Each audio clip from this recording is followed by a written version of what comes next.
woman had our back. She always put us on the map. She nurtured us from a babe. So first teacher, look at that.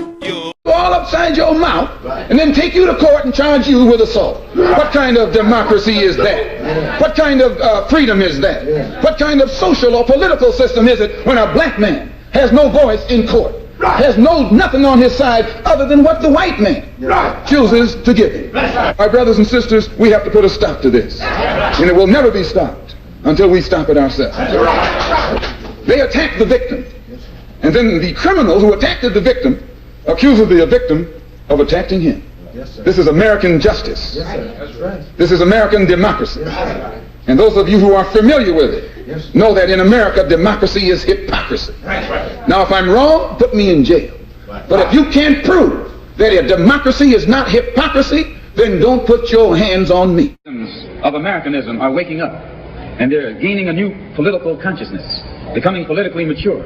And as they develop this political maturity, they're able to see the recent trends in these political elections.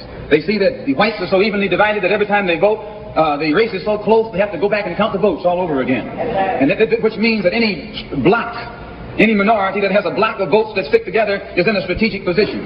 Either way you go, that's who gets it. You're in a position to determine who'll go to the White House and who'll stay in the doghouse. You're the one who has that power. You can keep Johnson in Washington, D.C., or you can send him back to his Texas cotton patch. You're the one who sent Kennedy to Washington. You're the one who put the present Democratic administration in Washington, D.C. The whites were evenly divided. It was the fact that you threw 80% of your votes behind the Democrats that put the Democrats in the White House. When you see this, you can see that the Negro vote is the key factor. And despite the fact that you are in a position to be the determining factor, what do you get out of it? The Democrats have been in Washington, D.C. only because of the Negro vote. They've been down there 4 years. And all other legislation they wanted to bring up, they brought it up and gotten it out of the way, and now they bring up you. And now they bring up you. You put them first and they put you last. Because you're a chump.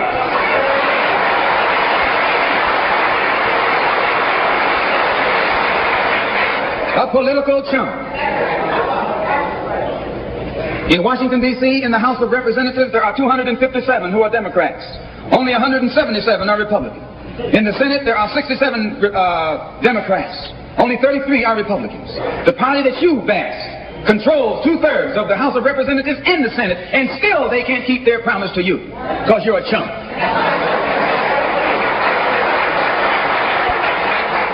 Anytime you throw your weight behind a political party that controls 2/3 of the government, and that party can't keep the promise that it made to you during election time, and you're dumb enough to walk around continuing to identify yourself with that party, you're not only a chump, but you're a traitor to your race.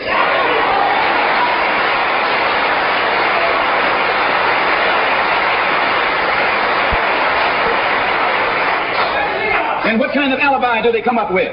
They try and pass the buck to the Dixiecrats. Now, back during the days when you were blind, deaf, and dumb, ignorant, politically immature, naturally you went along with that. But today, as your eyes come open and you develop political maturity, you're able to see and think for yourself. And you can see that a Dixiecrat is nothing but a Democrat in disguise. You look at the structure of the government that controls this country. It's controlled by 16 senatorial committees and 20 congressional committees. Of the 16 senatorial committees that run the government, 10 of them are in the hands of Southern segregationists. Of the 20 congressional committees that run the government, 12 of them in the... I'm feeling great. I'm feeling good.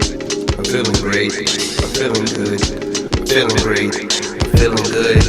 Go and get your bread up. Why you feeling down? Go ahead and put your head up. Why you fed up? Why you stressed out? Yeah, I know you really messed up, but go and look around. Why you pressed up? Know you blessed up. Go ahead and fill your cup up with some lemonade. Cause when life gives you lemon, you block it like Russell Simmons. And just know that your life made with a clear shade. Cause I'm feeling good, feeling good.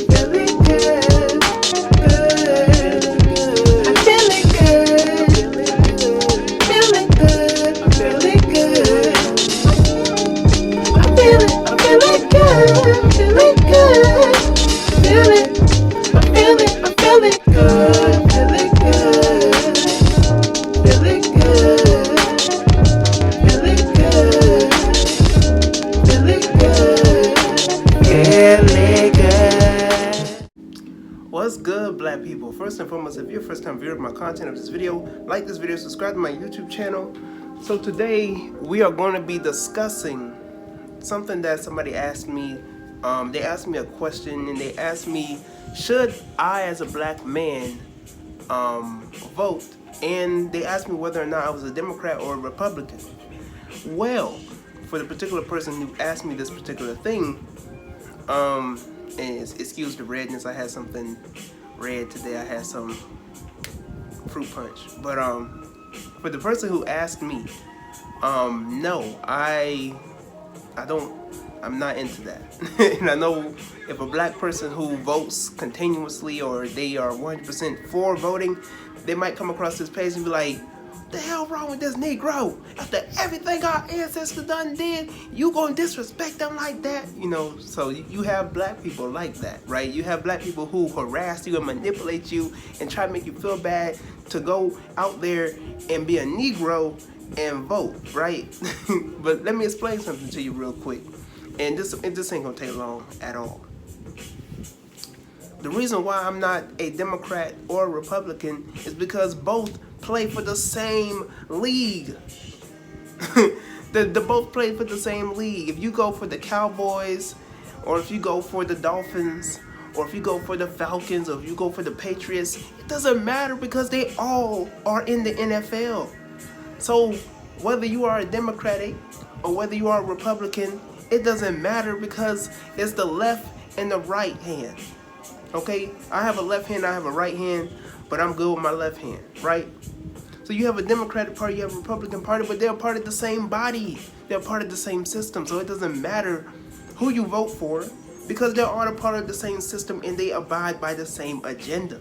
Even more, and we ain't gonna deal with it in this video, but even further or even deeper than that, the presidents that they pick, that they put in office are all related to each other. 99% of the time. Everybody who has been in office have been somewhere down the line, been related to each other. This is something that you can research for yourself. You don't have to take my word for it. But if everybody in office is related to each other some way, somehow, some form, some shape, some matter, then it shouldn't, go across your mind. It shouldn't go over your head of who would or wouldn't be in office. So it doesn't matter who you try and vote in because they're going to put whoever co-signs to their agenda. Also, who's somebody who is a part of the family tree for the most part, right? So when dealing with the Republicans and the Democrat, first let's also deal with historical facts that black people were Republicans first.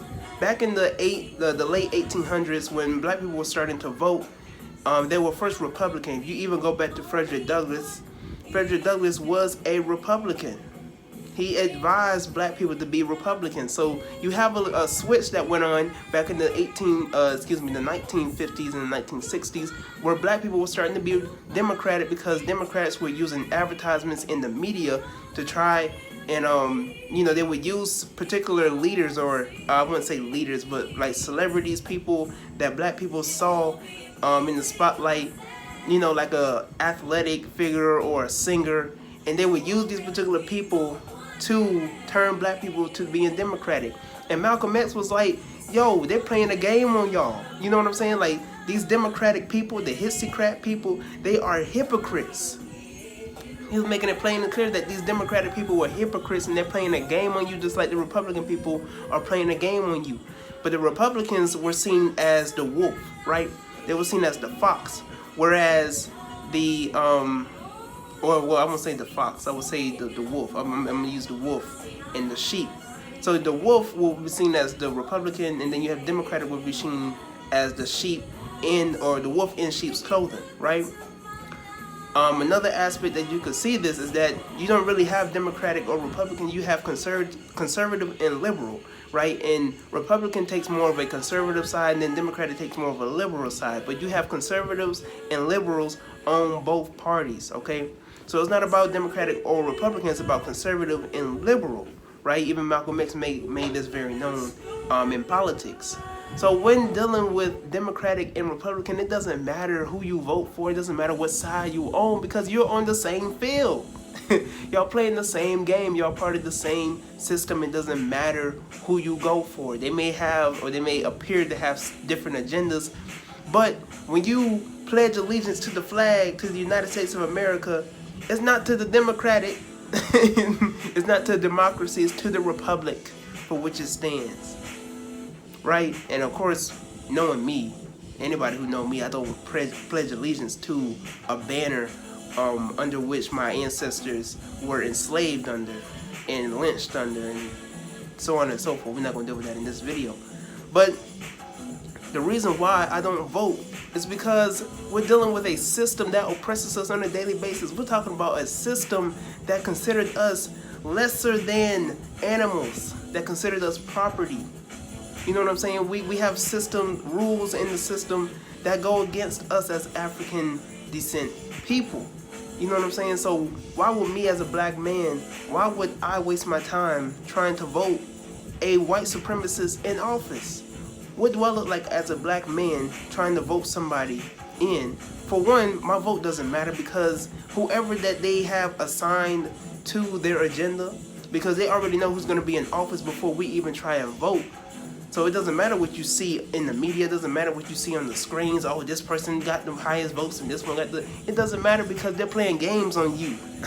They're playing games on you. At the end of the day, they already know who's going to be in office. So that's number one, your vote doesn't matter, right?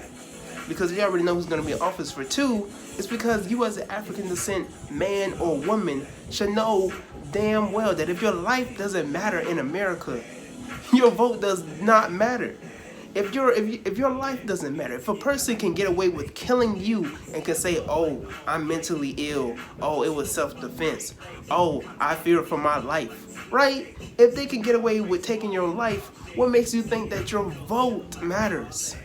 What makes you think that you can vote people in and they can actually do something for your community? Y'all been following for this trick for the last 50 to 60 years right now.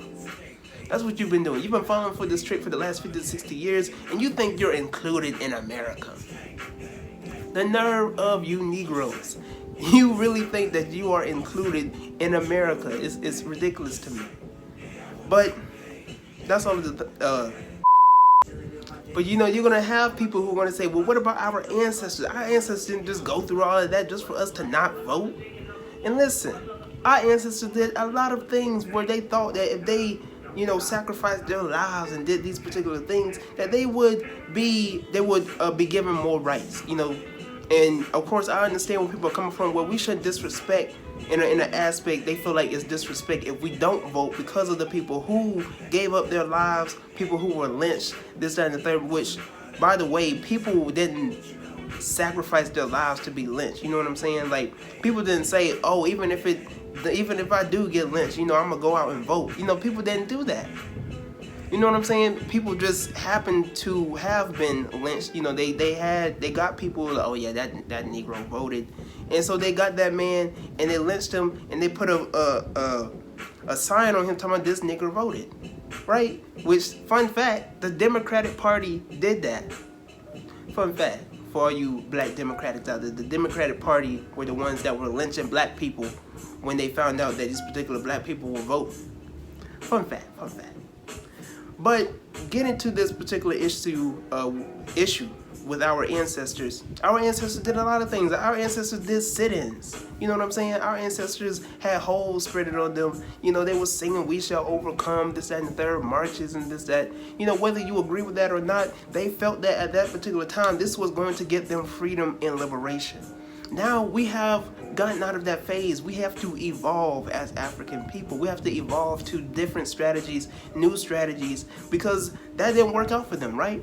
Because we're still in the same predicament, if not in a worse predicament than when they were, right?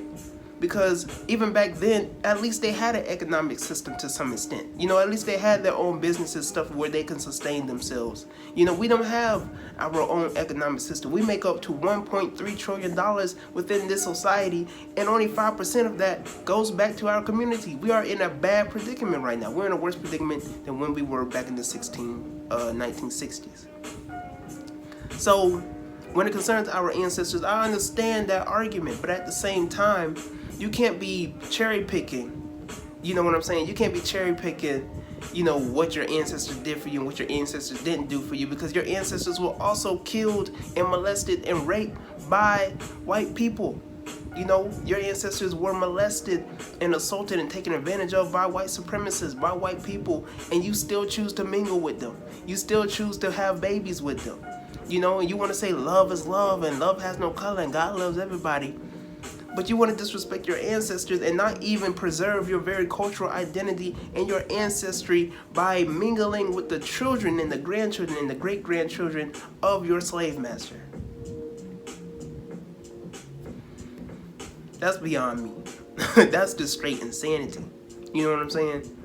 So when it concerns our ancestors who have voted, I understand. You know what I'm saying? I understand the risk of what they had to do, or the risk of them voting, you know, because they knew the risk of that. I understand that aspect, but at the same time, you have to understand the system. You have to understand, you know, because we have more information now. We understand how the system works more than how we did back then. And even back then, you had people like Malcolm X, you had other people like that who understood that the system doesn't work in our favor. So as us as African people in this society, we have to understand that voting will not help us in the later future. It won't help us in no way, shape, or form. So what we have to do as African people, the solution would be that we have to organize our communities. We have to organize businesses. We have to start working into economics, because this is the same thing that the Chinese people do. This is the same thing that the Arab people do. This is the same thing that the East Indian people do. You don't see these people complain about who's going to be in office and I can't stand Trump. No, they stay and they mind their own business and they build their communities and they practice economics. And that's what we need to start doing as African people. That's all the time that I have for today. Until next time, I'm Tyrone. Thank you for listening to this video. Like this video, subscribe to my YouTube channel. Comment below about how you feel about what I say, black, what I say, if you don't like what I say, let me know in the comment section below. Also, support my clothing line business and my website, which has my clothing line business. Just click on my website. The link to that will be in my description box below. Share this video, subscribe to my YouTube channel, like I said before. So until next time, I'm Tyrone, and I am out.